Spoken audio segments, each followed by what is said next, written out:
Sir. Well,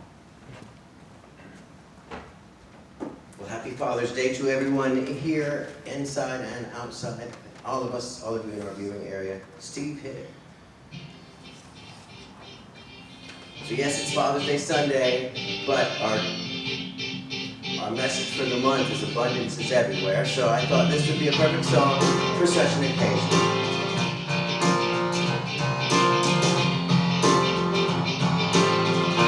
I've had so many doubts along the way.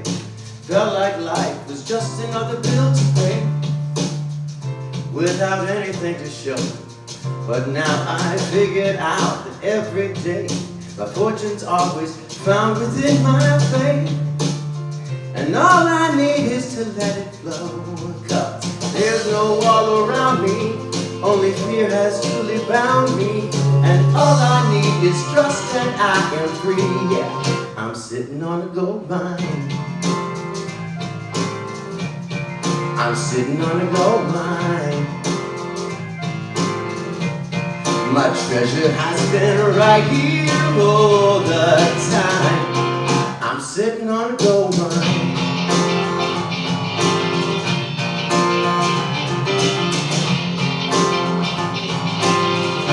Finally, I'm breaking through so many lies. All those people telling me to run and hide from the truth of what I am. But now I'm telling you, the future's bright. Tomorrow shines like diamonds in the sky. And all I needed was to understand that whatever I'm believing, well, that's what I'm receiving from the riches that reside inside of me. I'm sitting on a gold mine. I'm sitting on a gold mine. My treasure has been right here all the time. Sitting on a gold mine.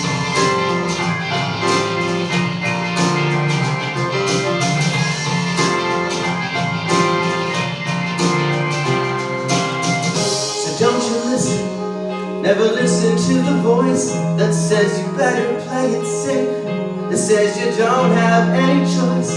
You're as gifted as an angel, brilliant as the sun. Just say the word and heaven has begun.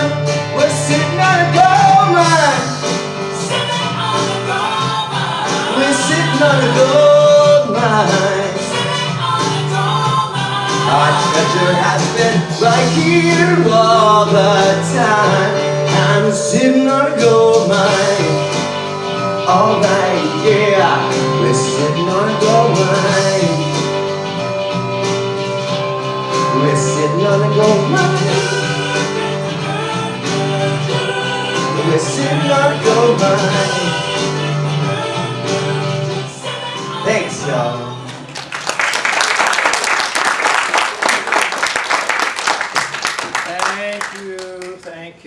Thank you, Daniel.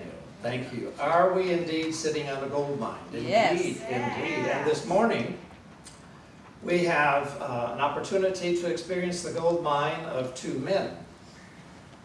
First will be Randy Zerman, who is a father and a grandfather who has been a member of our church for a long time. He can tell you more about that if he chooses, to share something of his own journey as it relates to the idea of fatherhood in this century. And that will be followed also with another young gentleman by the name of Jacob Torres, who is a young father and is experiencing the joys of family in this very unparalleled time that I can only imagine has provoked some interesting growth. God bless you, all of you, for being with us, and gentlemen, thank you for coming. Thank you. Randy? Thank you, Reverend Zemke. Good morning, everyone. Good morning. And happy Father's Day. Thank you very much for giving me the opportunity to share with you this Father's Day about some of my experience. May 20th, 1981, about 10 days before my 21st birthday, I became a father. And I still remember looking into that little baby's eyes. And what I saw really was the future. It still chokes me up, and I still remember it vividly, and I'll never forget it. So, as a young man growing up, I didn't really have much of a father figure. My father was not part of my daily life. And that was fine because, I had my mother and my grandmother, and they were wonderful, and I had a fantastic childhood. I couldn't ask for a better childhood. But they were my role examples, and things were pretty simple back then. One of the things that my mother told me was, please, just don't do anything that would make me embarrassed to walk through the shopping center with you. It was a good measuring stick for many things. It was simple. I could understand that even as a young child. And we grew up in an area that was a smaller town where people generally lived on the same street that they grew up on. And that was a very important thing there. One of the things that I've also learned is children tend to learn more through osmosis than what we say. And as I can see in hindsight, I see my children doing things with my grandkids that I just never thought they were paying attention to. So, as they were growing up and back to their childhood, when they were young, and I had 3 kids by the time I was 26. And I was very busy, and it was a lot of work, and I mean a lot of work. I worked all the time. It took all of my physical effort, all of my money, all of my resources. But I really understood that the kids were the best and the most important investment I could ever make in my life. They were the one investment that I could make that would live beyond my lifetime. And now I'm seeing things with my grandkids, and I'm going, wow, this is really going to go on a lot longer than I thought. So if you are a parent of young kids, really understand how you act and what you do. It is going to make an effect for long, long after you're gone, and it is very important. So when the kids were little, it seemed pretty simple. You feed them, you keep them clean, and you've got it. And then they became teenagers. And life became a little more complicated. And, just because I said so no longer was a valid answer to some of their questions. So a very good friend of mine gave me a book called The Prophet.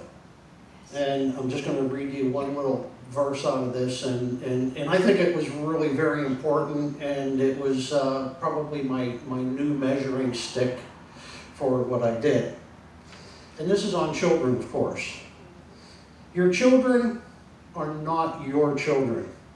They are the sons and daughters of life's longing for itself. They come through you, but not from you. And though they may be with you, they do not belong to you.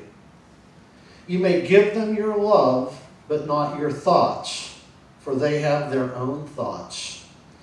You may house their bodies, but not their souls, for their souls dwell in the house of tomorrow, which you cannot visit, not even in your dreams.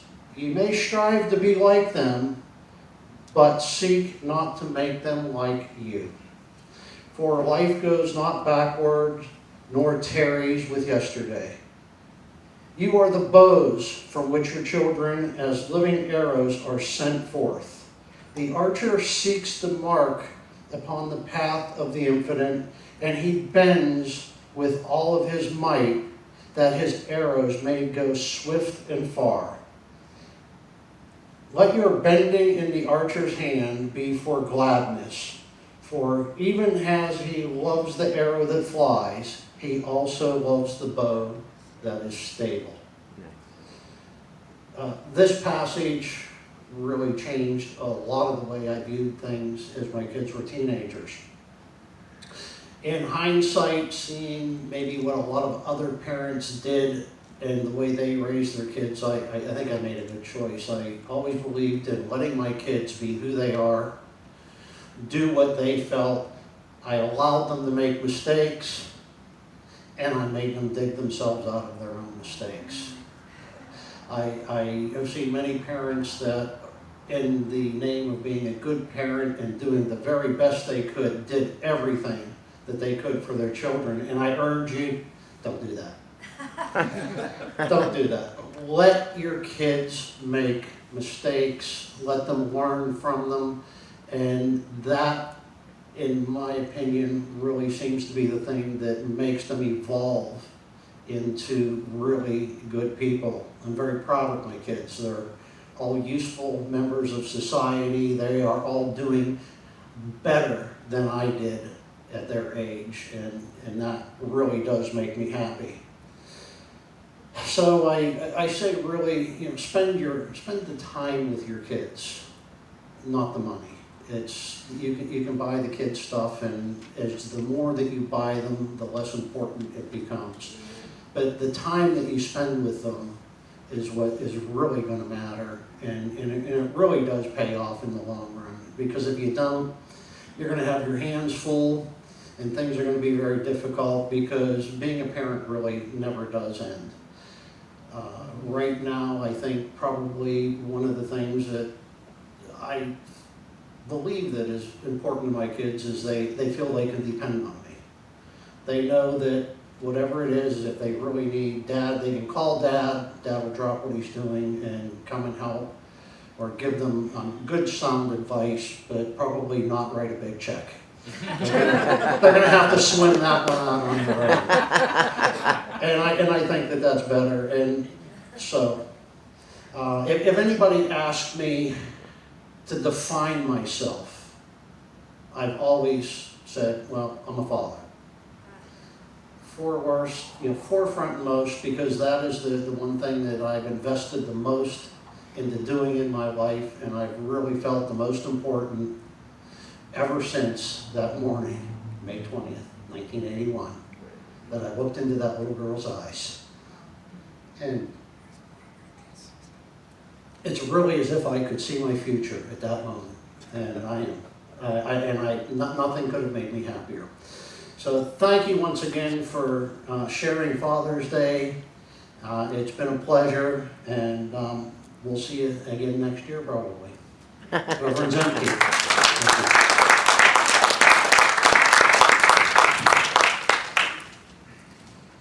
Beautiful morning, everyone. It's a blessing to be here this Sunday morning with all of y'all. And as we all know, it's Father's Day. And I would like to take a moment and give a hand of applause to all the fathers. To all the fathers who are part of their children's lives. Okay? Many years back, on a Sunday morning just like this, my mom and I were driving back from church. The church she still goes to until this day, 3 times a week. It's located in Palmetto, Florida. It's about a 50-minute drive back to Clearwater. And I was about 13 years old, and on this day, when we were making our way back home, as we were going up the Skyway Bridge, I asked my mom, why don't I have a dad? The reason for this question was, that same day, the church had an event with the youth group where they had soccer matches, and I had a best friend named Alberto, who actually married my sister, but that's another story. He had I had a friend named Alberto, and he had a dad that was very involved in his life, was very involved in church, and was very involved in the youth group. And on this soccer match, every time they scored a goal, they would high-five each other. Like that, great job. High-five each other. And on the way back home, I constantly saw them, I see this picture of them high-fiving each other. Over and over and over again. And then when I try to visualize myself high-fiving my dad, there was no one there. There was no one there. and I cried my whole way home. And then we finally arrived home. We got out of the car. My mom didn't say anything the whole way there. We got out of the car, and she gave me one of the biggest hugs ever. And she said, "I love you." And that's why my mom is a hero. She's a strong, loving Christian woman. So please, again, let's give a hand of applause to all the mothers and fathers who are part of their children's lives. The topic that was given me today was fatherhood in the 21st century. Now, the 21st century is a time frame between January 1st of 2000 and it goes all the way to December 31st, 2100. And in the turn of the century, we have seen a technological revolution where a lot of the tools and technologies that we use are rapidly being replaced with new technology.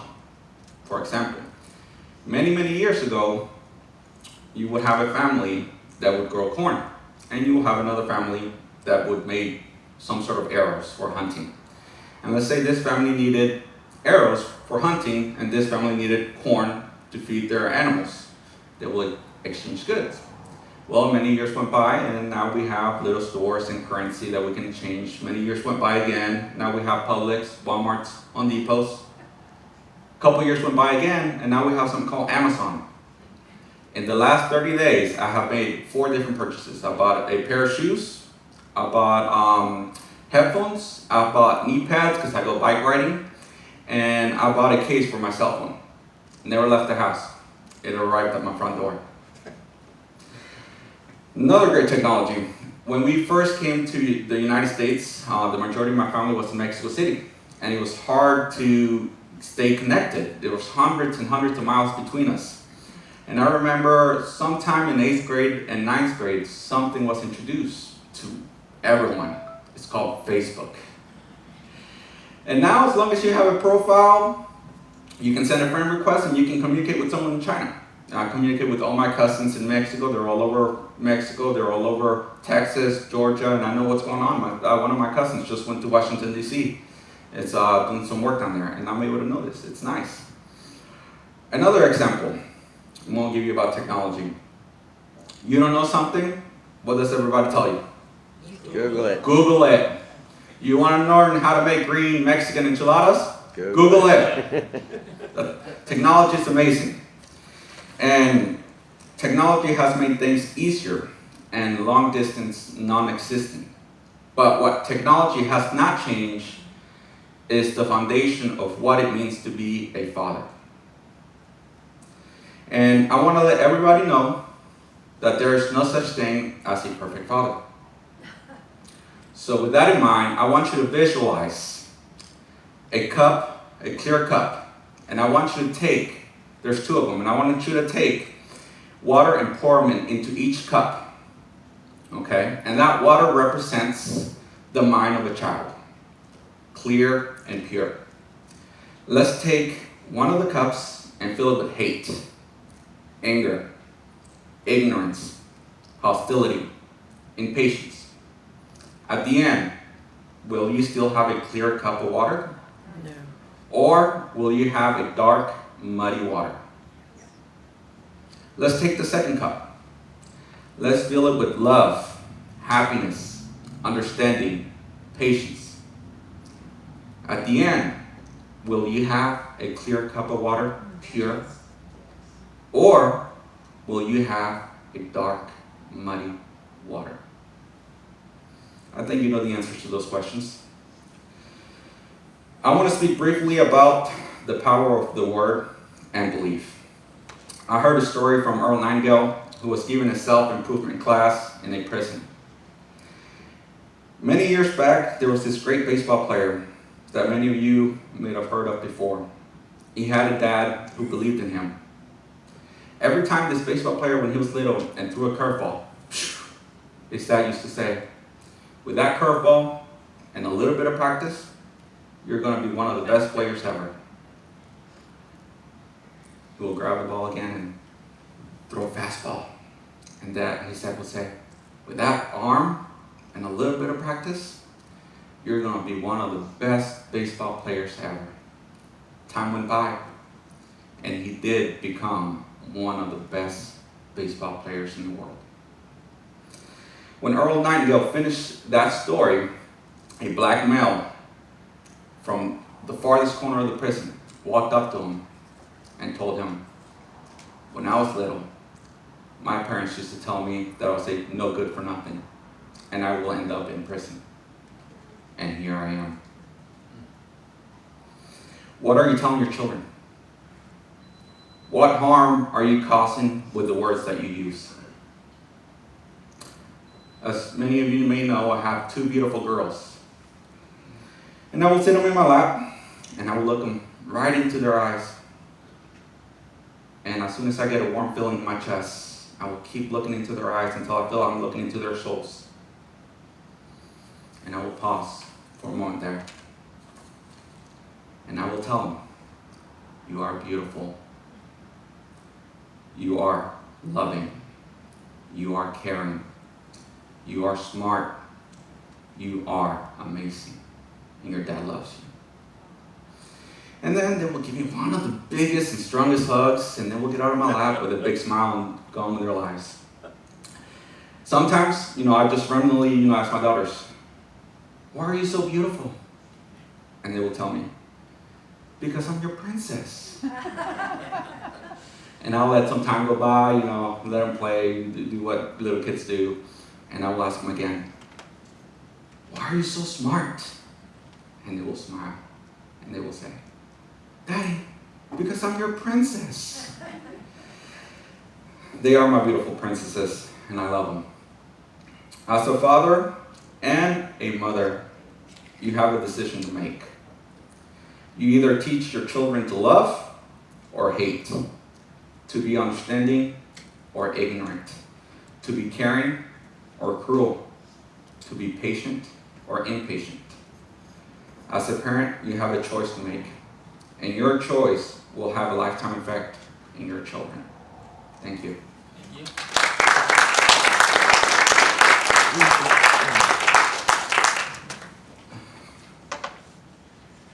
Thank you, gentlemen. Thank you indeed for sharing your insights and bringing that very, very powerful message to all of us.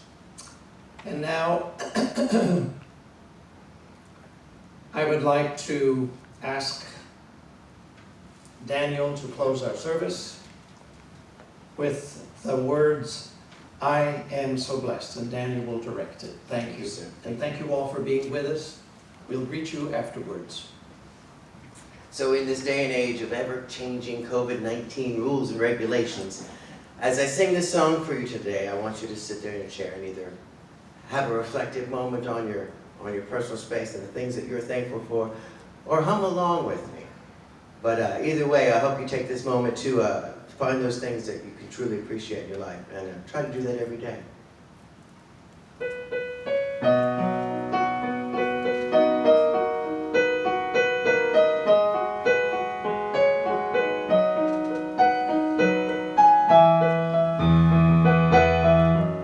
Close your eyes.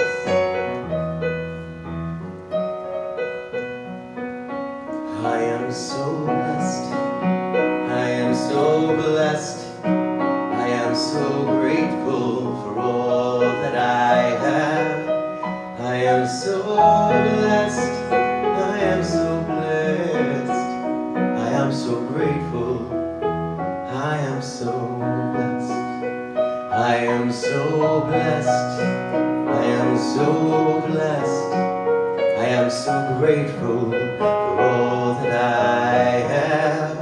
I am so blessed. I am so blessed. I am so grateful. I am so blessed. I am so blessed. I am so blessed. I am so grateful for all that I have. I am so blessed. I am so blessed. I am so grateful. I am so blessed. I am so blessed. I am so blessed.